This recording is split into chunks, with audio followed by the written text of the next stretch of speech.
We begin this half hour with a mystery man taking the stand in New Jersey.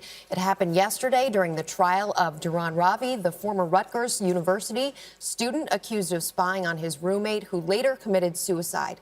This mystery man is called simply MB, and nothing of what he said was recorded. No photographs were allowed, but 48 Hours correspondent and lawyer Erin Moriarty was in the courtroom during his testimony. And Erin, good morning to you. Good morning. In fact, I had to be in the courtroom in order to see him. This trial has been unusual on so many levels. The defendant is accused of using a camera to commit a hate crime. That's not typical. There's also an unusual amount of evidence in the form of emails, texts, and instant messages. And then yesterday, another surprise when this crucial witness for the prosecution took the stand. So you would call MB? MB, please. The audio in the New Jersey courtroom was shut off as the witness, known only as MB, took the stand in the bias trial of Erin Moriarty. 20-year-old Ravi is accused of setting up this webcam and spying on his freshman roommate, Tyler Clementi, during a sexual encounter with MB. On September 22, 2010, 2 days after Clementi discovered he had been spied on, he committed suicide, jumping off the George Washington Bridge.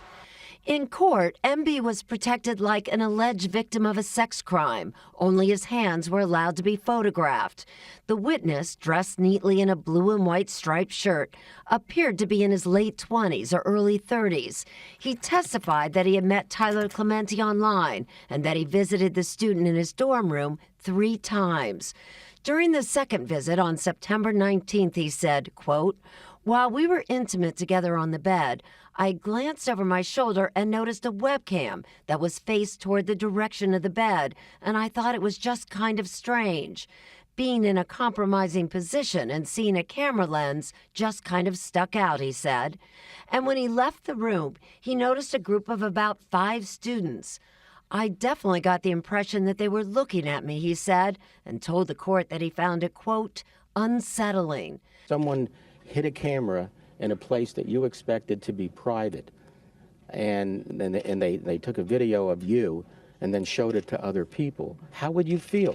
The witness said he had met Erin Moriarty when he first came to the dorm that day, and that the defendant had returned briefly, he said, to shuffle some things on his desk.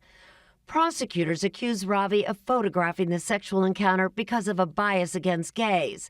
But the defense says the defendant, concerned about an older stranger in his room, was just trying to protect his belongings. And Erin joins us now. So you were in the courtroom yesterday, Erin. It was the only way to get to see him, and it was really important to see him. It was almost more important to see him than hear him, and here's why. Because Erin Moriarty is charged with invasion of privacy, which in New Jersey means that he was trying to view a sex act or photograph a sex act. But the defense says, no, that's not the reason at all he was doing this. He saw this older guy come in with his roommate, and he was worried about his belongings. And he described the guy as sketchy, and another student described him as creepy. So, of course, his appearance was very important. And this older guy is MB, the anonymous witness. Yes, exactly. Now, MB does appear to be about 10 years older than these guys, definitely around 29, 30 years of age. But at least on the stand, he did not look sketchy. He had, nicely close-cropped hair, dressed nicely. And so it will be up to then the jury to decide whether it was credible that an 18-year-old could have looked at this guy and said, "Oh, I'm worried about my belongings in my room." What was your sense being there? Well, it was incredibly sad. This guy is one of the important reasons why the prosecution wanted him there is Tyler Clementi can't testify. He committed suicide. So if Tyler was a victim, this man was a victim too, and he was treated like a victim in the courtroom. That's why we weren't allowed to show his face or use his name, only MB. It must have been very difficult for him to talk. He was asked to talk about some very private moments that he had with Tyler Clementi. So it was moving in that sense that it was obviously very difficult for him to talk in the court. And you're suggesting that he got emotional in the courtroom? No, he didn't get emotional. No, actually, in fact, I thought he was amazingly level. But to have to talk about this very private thing in front of strangers, when he said that he was uncomfortable in the dorm, saw kids looking at him. I mean, how much worse then to have to talk about this in a courtroom packed with reporters who wanted to see him. That is a public space, even though it's not being shared with everyone. One last thing, Erin, do you think that MB's testimony is going to be more helpful to the defense or the prosecution?